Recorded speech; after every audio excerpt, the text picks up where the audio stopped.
Olá pessoal, a paz do Senhor Jesus. Estamos aqui para mais uma aula, dando continuidade ao nosso curso de teologia. Nós estamos estudando a tipologia bíblica, sendo essa a aula de número 4 e tem o título Figuras de Linguagem.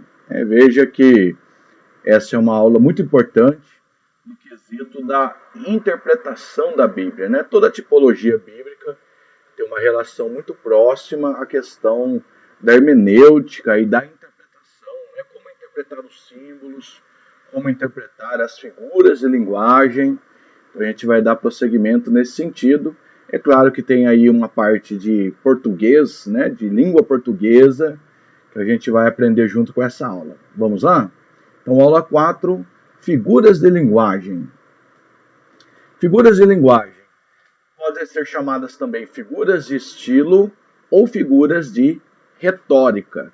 Tanto a pessoa, ao escrever, pode usar essa figura, como também um orador pode lançar mão dessa ferramenta para clarear uma ideia, né? Para melhorar o conhecimento, normalmente para atribuir uma explicação de coisas espirituais, é que a Bíblia traz uma figura de linguagem para facilitar o conhecimento. Então são utilizados por um escritor ou um orador com o objetivo de ampliar o significado de um texto. É utilizado para tornar mais expressiva a mensagem transmitida e o uso das figuras de linguagem são abundantes na Bíblia. É verdade que sempre nós primeiro olhamos a linguagem literal, a forma literal. Mas tem coisa que está na cara que não é literal. Quando, por exemplo, a Bíblia diz que Jesus é a porta, né? Jesus dizendo, eu sou a porta. Nós não temos como interpretar Jesus sendo ali uma chapa de ferro, uma chapa de aço. Então veja que só pode ser uma figura de linguagem quando Jesus afirma ser a porta.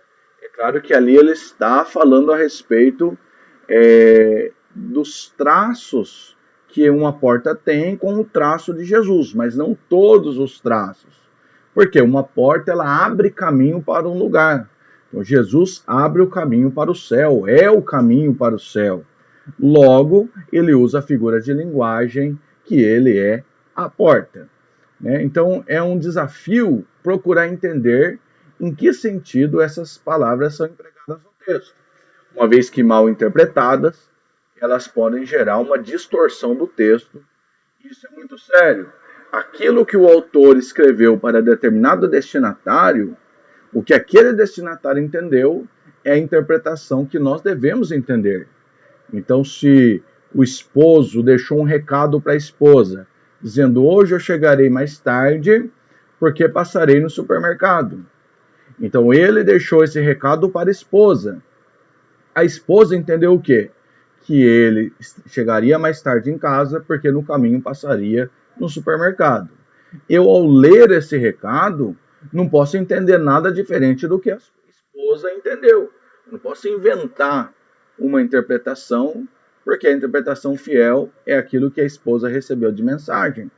Então tem que me preocupar não com aquilo simplesmente que eu entendo, mas o que é que o destinatário entendeu acerca daquele escrito.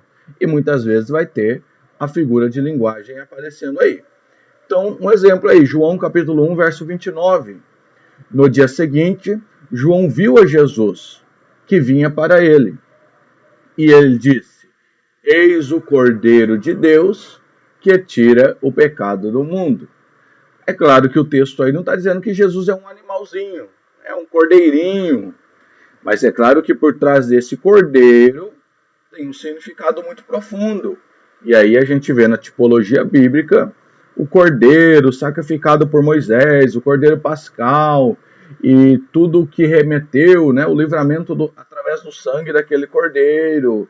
E aí você vê que Jesus está linkando aquela ideia do Velho Testamento com esse texto, não chamando Jesus de um animalzinho, mas que ele era aquele cordeiro sacrificado. Então nós temos aí uma figura de linguagem muito importante. Dentro dessas figuras, né, nós vamos ver algumas, como por exemplo a símile, que é um tipo de comparação. A Bíblia usa muita comparação para explicar algumas realidades espirituais. Então, a símile estabelece a aproximação entre dois elementos em função de alguma semelhança entre eles. É possível atribuir as características de uma a outro, e ele possui um elemento comparativo explícito. Então eu acho a símile dentro do texto quando eu tenho esse elemento de comparação nele. A palavra como, a palavra que nem, a palavra semelhante a e a palavra tal qual, ou outras, né, parecidas com essa aí. Então quando o texto ele apresenta como, né, Jesus dizendo como nos dias de Noé, assim será a volta do Filho do Homem.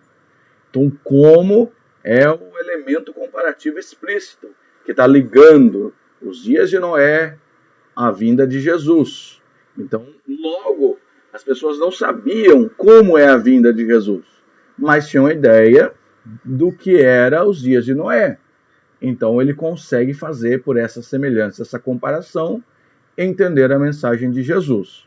Então, a símile aponta para um só objeto que se compara a outro, o qual serve para clarear a ilustração, trazer à tona o entendimento. Tem aqui dois exemplos bíblicos da símile, lá em Cantares, capítulo 1, verso 9. Comparo você, minha querida, em algumas traduções, amada minha, com as éguas da carruagem de Faraó. Como eu digo lá na aula presencial, para nós, dentro da nossa cultura, não é uma boa comparação, né? Comparar ali a amada às éguas da carruagem de Faraó. Vai soar ruim, vai soar estranho. Mas, dentro da cultura deles, né, as éguas ali da carruagem eram fortes, eram bonitas, né, eram desejadas. Então, logo seria um elogio. Mas veja ali, com as, ou como as éguas, temos um elemento de comparação. Logo temos, então, uma símile aí. Agora o contragolpe, né, por assim dizer. Cantares 2:9. O meu amado é semelhante ao gamo ou ao filho do veado.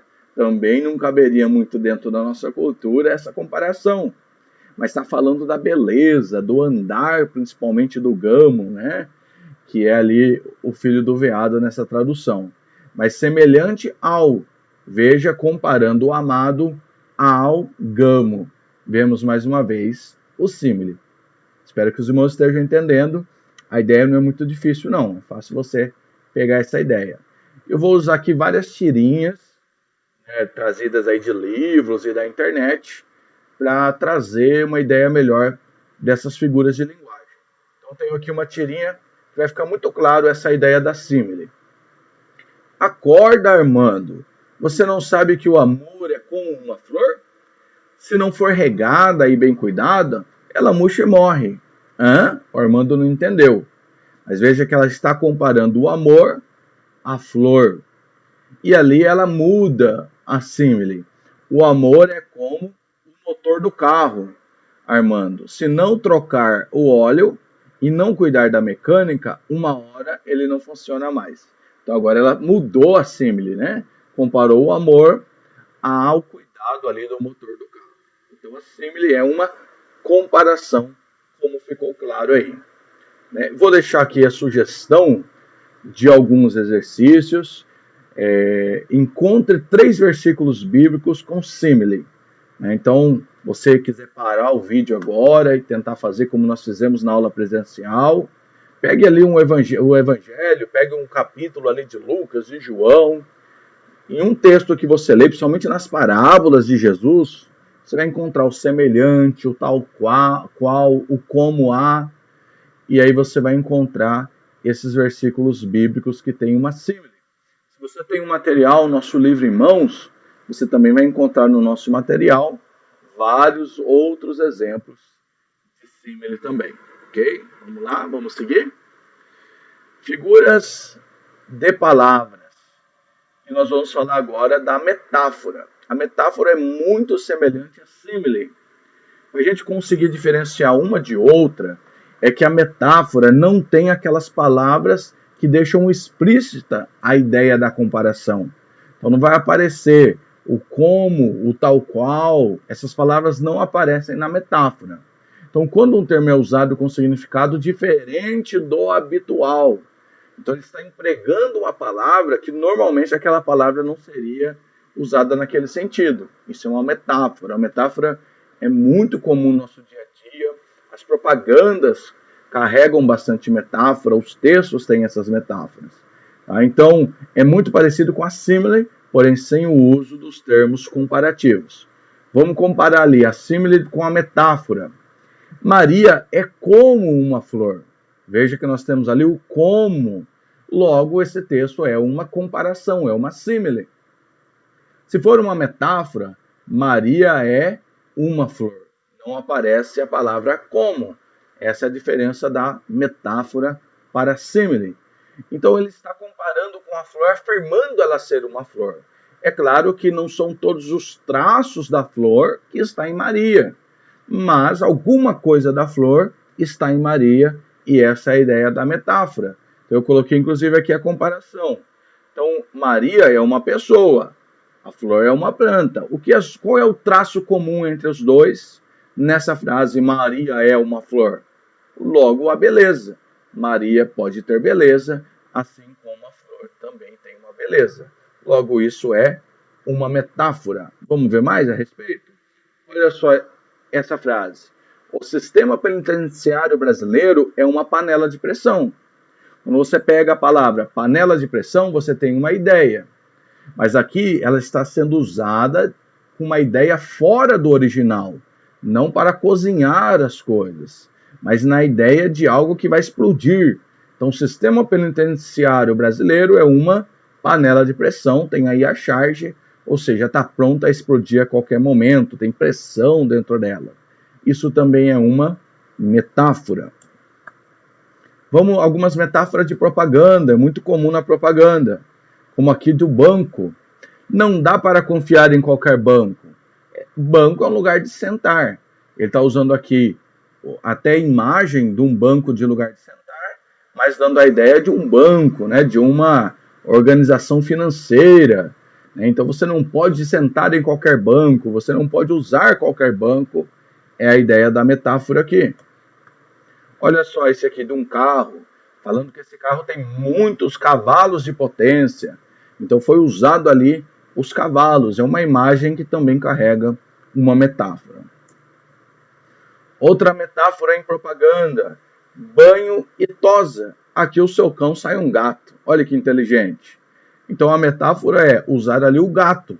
O sentido normal de gato é um animal, mas o sentido aqui do gato é bonito. O seu cão vai sair muito bonito. Tem aí uma metáfora também. E na Bíblia? Será que a Bíblia ela vai nos dar alguma metáfora? Então fica aí o exercício, né? Encontre 3 versículos bíblicos, a qual esses versículos têm uma metáfora. Né? A mesma coisa que eu falei da símile. Pega um bloco de texto, faz a leitura, e aí você vai encontrar alguns lugares onde está sendo usado a metáfora. Se você utilizar aí o nosso material no livro, na página 89 tem outros exemplos. Por exemplo, lá no texto, Judá é um leãozinho de presa, subiste. Filho meu, encurva-te e deita-te como um leão, e como um leão velho que despertará. Está tratando Judá como um leão. Isso não deixa de ser uma metáfora, né? Gênesis capítulo 49, verso 9. Jesus usou muita metáfora, como João 15:1. Eu sou a videira verdadeira e meu pai é o lavrador. Ora, Jesus não é uma árvore, né, mas um sentido ali da videira, né, que tem que estar ligado a ele, tem que produzir frutos. Também nós temos, eu sou a porta, né? Eu comecei com esse exemplo, está lá 10:7. Jesus não é literalmente a porta. Então você pode pegar qualquer texto bíblico e você certamente encontrará outras metáforas. Faz o teste, vamos treinar? Seguindo, vamos falar da metonimia. Consiste em empregar um termo em lugar de outro, havendo entre ambos estreita relação. É quando você troca a palavra, mas mesmo com a troca da palavra, as pessoas entendem. Tem aqui uma outra charge. Eu já li o Machado de Assis, agora quero devolvê-lo. Ora, Machado de Assis é um homem. Como você lê o homem? É claro que aqui o menino está falando da obra de Machado de Assis. Outra coisa, não tem como devolver o Machado de Assis, até porque ele já morreu. Né? Então ali ele ressuscitou a moça da biblioteca. Então ali ele está usando uma metonimia. Ele está trocando o livro, a palavra livro, pelo seu autor. Tá? Não é difícil de entender. Vamos ver um exemplo?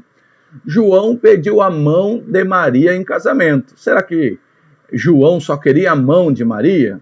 Ou queria casar com toda a Maria? Né? Então ele usa a mão por ser uma metonimia da de Maria toda, né? Do pedido todo dele. A gente utiliza a mão. Mais um exemplo.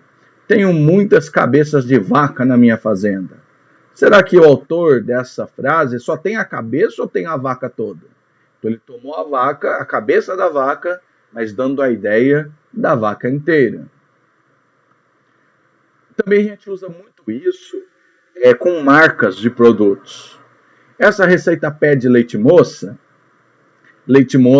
que é uma marca, está substituindo ali o leite condensado. Então a gente troca pela marca, a gente entende que é leite condensado, mas também é uma metonimia.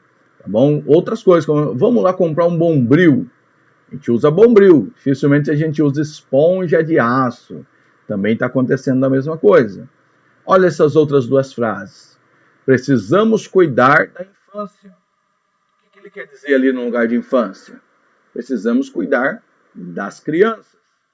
E a última frase, agora tinha um teto para morar. O que a palavra teto está substituindo o que ali? Você consegue? Teto está substituindo casa. Agora tinha uma casa para morar. Ok? A Bíblia também vai usar esse tipo de troca. Né? Esse já é um pouquinho mais difícil de encontrar na Bíblia, mas se você tiver aí também em mãos o nosso material, você vai encontrar na página 90 da lição número 4 da tipologia bíblica, lá em figuras de linguagem, você tem lá metonimia, e você vai encontrar ali um exemplo de 1 Tessalonicenses, capítulo 5, verso 19, que diz assim: não extingais o Espírito, ou seja, não apague o Espírito. Veja que Espírito está com letra maiúscula, está falando do Espírito de Deus, o próprio Deus. Será que alguém consegue apagar o Espírito Santo? Não. Porque ele usou Espírito ali? Porque ele está usando o autor no lugar da sua obra. O que Paulo estava dizendo é que não cancele a ação do Espírito Santo. Não o próprio Espírito Santo, porque ninguém consegue cancelar o Espírito Santo. Então houve uma troca que nós conseguimos muito bem entender. Também lá na parábola de Lucas 16, onde tem Lázaro e o rico, e eles vão morrer. E lá o rico, ele quer voltar para avisar os irmãos dele, a fim de que os irmãos deles não vá também para o Hades. Então Abraão vai responder para ele, está lá no verso 29. Tenha Moisés e os profetas, ouçam-nos.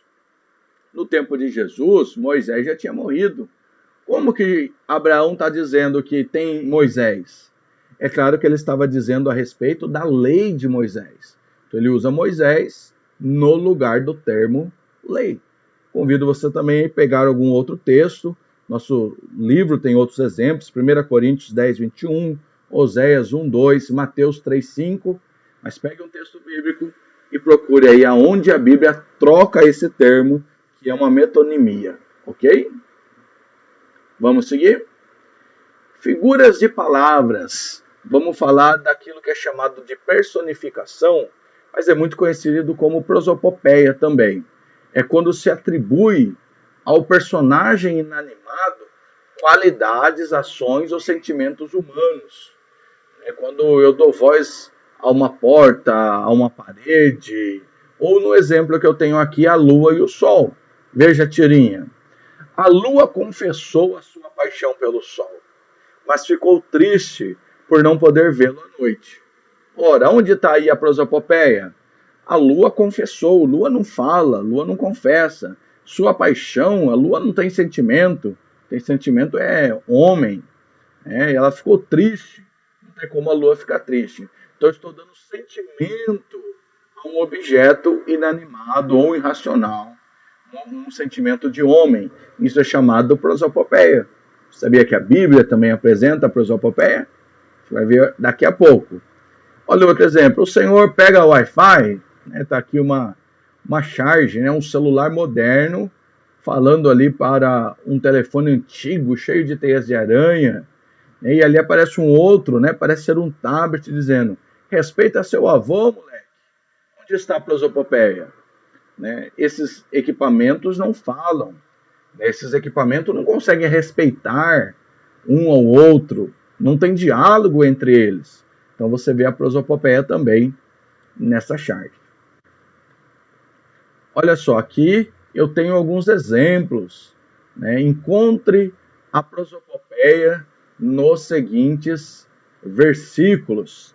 Você tem ali 1 Coríntios 15, 55, 1 Pedro 4, 8, Isaías 55, 12, Isaías 35, 1, e você vai encontrar ali prosopopeias, como por exemplo ali em Coríntios, onde está a morte, a sua vitória? Será que a morte vence? Será que isso é literal? Então você vai encontrar prosopopeia. Isaías vai ter ali dizendo que os desertos se alegrarão. Como que um deserto vai ficar alegre? Mas eu convido você a abrir a sua Bíblia, anotar ali a prosopopeia, a fim de você fixar esse conteúdo, treinar um pouquinho. No nosso livro também tem alguns exemplos que você pode conferir lá, ok? Vamos seguir? Figuras de construção, saindo um pouco da figura de linguagem para as figuras de construção, mas a ideia é a mesma. Nós temos o pleonasmo. Os pregadores usam muito o pleonasmo. É quando se repete muito uma ideia, quando se fala duas palavras que significam a mesma coisa. Não só por um erro, mas também pelo caso de dar ênfase àquela ideia. Mas a gente naturalmente, falando, seja no culto, seja em casa, a gente usa muito o pleonasmo. Então é a palavra ou expressão redundante, repetida, que repete a mesma ideia. Essa tirinha vai fazer com que você entenda direitinho isso aí. Saia para fora, Rex. A mulher falou para o cachorrinho sair. Aí tem um cachorrinho rindo do outro. Ela te enxotou com um pleonasmo. Impossível, ela não seria capaz. O cachorrinho se definiu. Então o que era? Aí o cachorrinho dizendo que ela não usou o pleonasmo. Entendi que era para levar a saia para fora. Então ele pegou a saia da mulher e levou para fora. Onde está o pleonasmo aí? Está no saia para fora. Bastava ela dizer saia, porque não tem como sair para dentro. Quando você sai, sai para fora. Isso é o pleonasmo. Olha alguns exemplos que nós usamos diariamente. Ganhe grátis. Claro, se está ganhando, será grátis. Então poderia ser só ganhe ou só grátis. Anexo junto. Quando se diz anexo, já quer dizer junto. Elo de ligação. Todo elo é de ligação. Certeza absoluta. Se é certeza, já é absoluta. Não preciso dizer que é certeza absoluta. A gente usa muito isso. Conviver junto. Ora, teria como conviver separado? Então, você vê essa redundância que caracteriza o pleonasmo. E muitos outros, vícios de linguagem do pleonasmo. Hemorragia de sangue. Não tem como ser, o hemo é de sangue, Não tem como ser hemorragia de outra coisa a não ser de sangue. Duas metades. Ambos os dois. Verdade verdadeira. Fato real. Se é fato, ele é real. Senão ele seria fake, não é isso? E alguns outros exemplos que nós temos aí, que você visualiza no slide. E você, meu irmão, qual desses você usa diariamente? É claro que nós precisamos minimizar ao máximo esse tipo de fala. A gente sabe que no dia a dia é impossível. E a Bíblia? Será que a Bíblia usa isso? Vamos lá. Olha os textos aí. Encontre a pleonasmo nos seguintes versículos. Se você quiser pausar aí o vídeo e ir lá, Josué 7:25, Jó 42:5, Mateus 2,10, Filipenses 2,8. Eu vou usar aqui só o Josué 7,25, que diz ali que eles iriam apedrejar com pedras. Ora, tem como apedrejar com outra coisa que não era pedra? Então a própria Bíblia, ela vai usar o pleonasmo. Agora, é importante se destacar que algumas traduções corrigiram isso. Então, se você abrir a sua Bíblia, tem alguns que vai estar lá, só apedrejar, ou só atiraram pedras, né? Em algum lugar que fala que alegremente com júbilo. Júbilo já é alegre.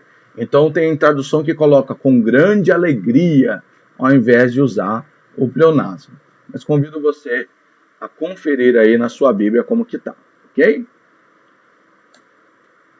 Vamos em frente. Figuras de pensamento.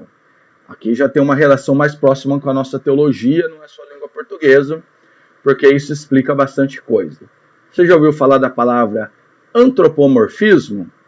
E o antropopatismo? E o zoomorfismo? Olha só, são palavras estranhas que mostram coisas até comuns na Bíblia Sagrada. O antropomorfismo, a gente sabe que ali antropos vem de homem, e o morfismo vem de forma. Então é tomando forma de homem. Que é isso? Atribuir características ou aspectos humanos a animais, deuses e elementos da natureza ou seres espirituais. A gente vê isso muito na Bíblia para Deus, quando você atribui alguma coisa humana a Deus. A gente chama isso de antropomorfismo. Quando, por exemplo, diz que a mão de Deus está estendida, não está encolhida, e seus ouvidos não estão acravados, que não posso ouvir. Então quer dizer o quê? Que a mão de Deus está estendida. Só que a Bíblia diz que Deus é espírito, Deus não tem corpo. Então Deus não tem mão, literalmente dizendo. Mas quando a Bíblia usa essa ideia que a mão de Deus está estendida, eu faço a ideia de um homem com a mão estendida, seria como Deus estivesse com a sua mão estendida.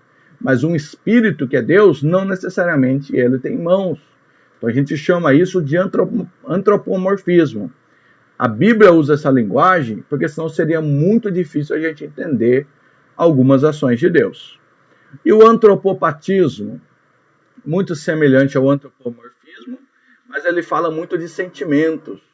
Quando você dá sentimentos humanos a Deus, né? E Deus não necessariamente ele tem os mesmos sentimentos do homem, porque o homem é diferente de Deus. A gente vai ver alguns exemplos. E depois o zoomorfismo, é que quando atribui características de animais a Deus, a gente vai ver alguns exemplos agora. Eu costumo dizer assim, que o antropomorfismo está relacionado aos 5 sentidos sensoriais, né? Visão, audição, olfato, tato e paladar.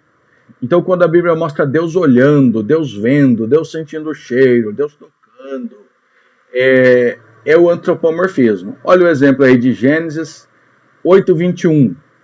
E o Senhor sentiu o suave cheiro.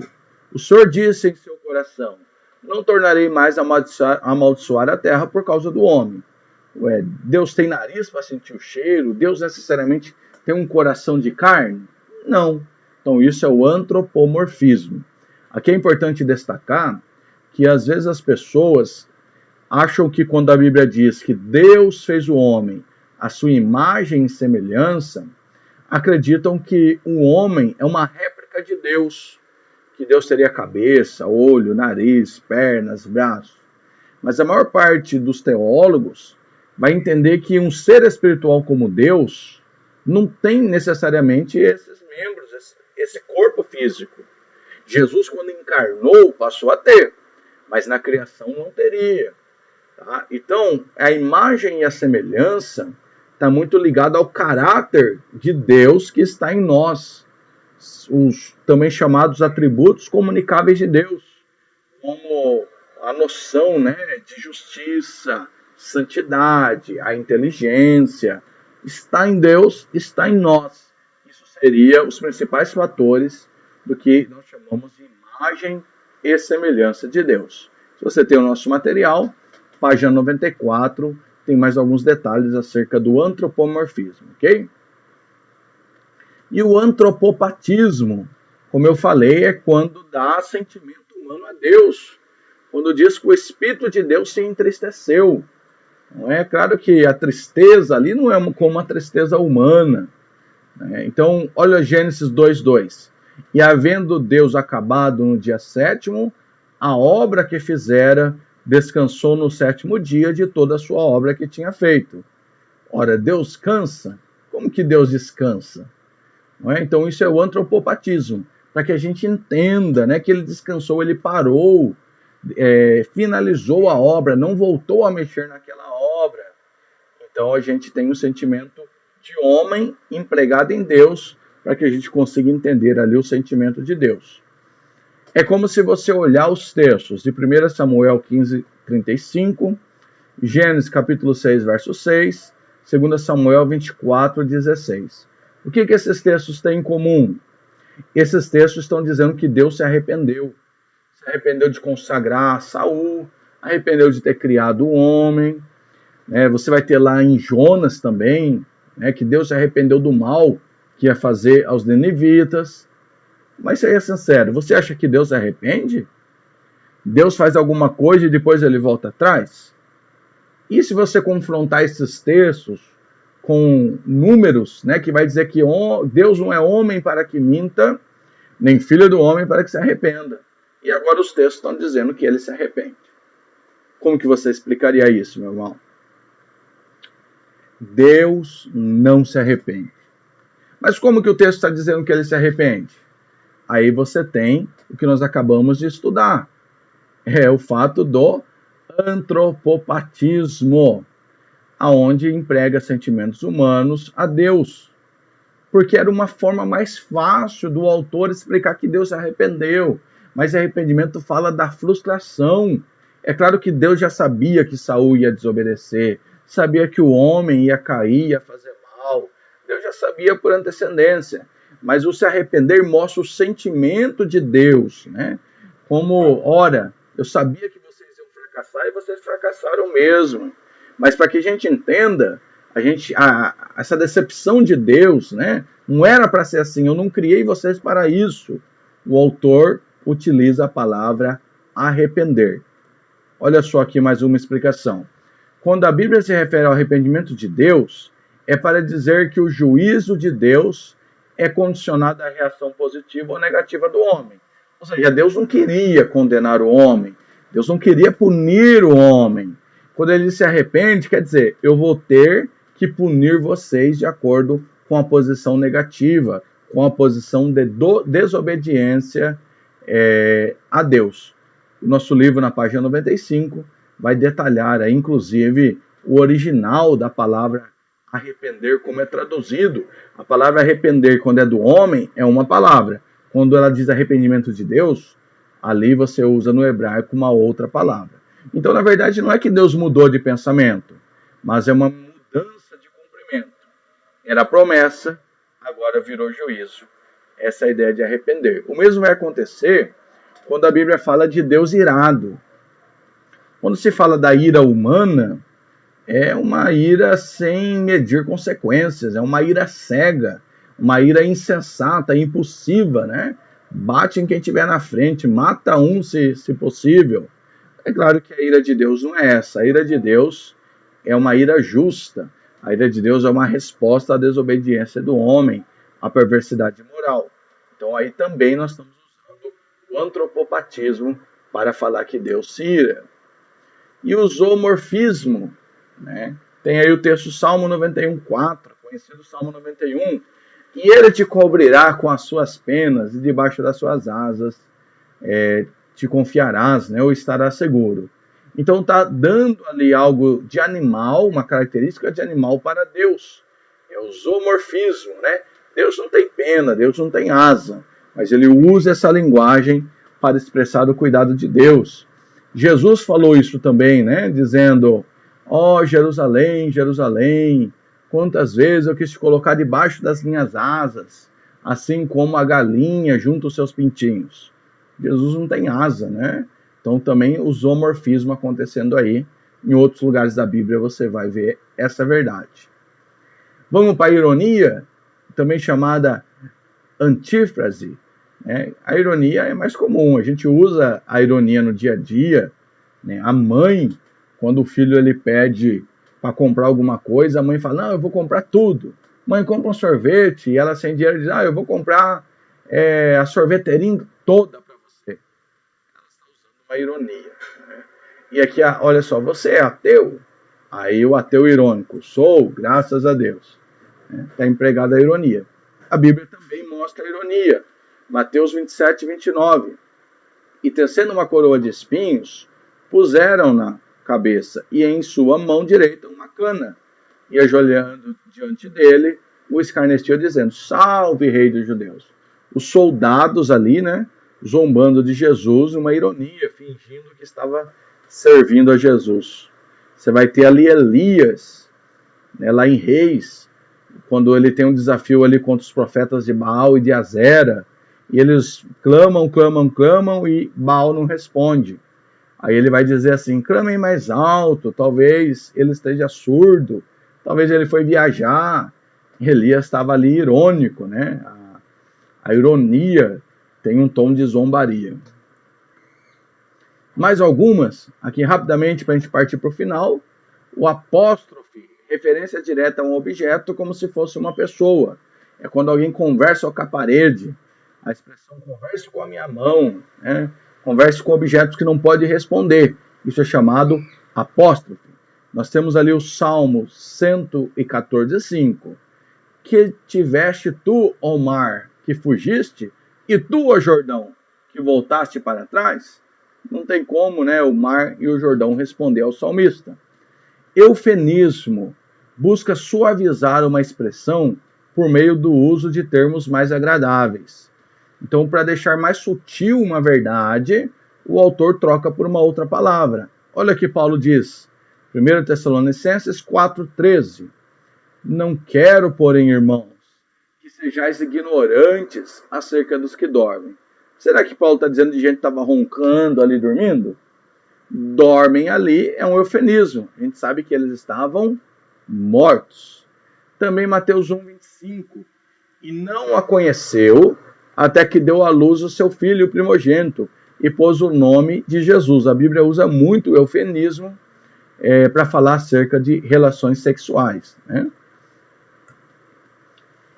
A hipérbole. Hipérbole é um exagero, se dá uma ideia de exagero. Às vezes alguém diz assim, não foi ninguém no culto hoje, mas tinha lá 3, 4, 10 pessoas. Então é um exagero, mas que não é levado ao pé da letra. Olha a tirinha aí. Foi uma ótima ideia ter trazido o Zezo para assistir o pôr do sol.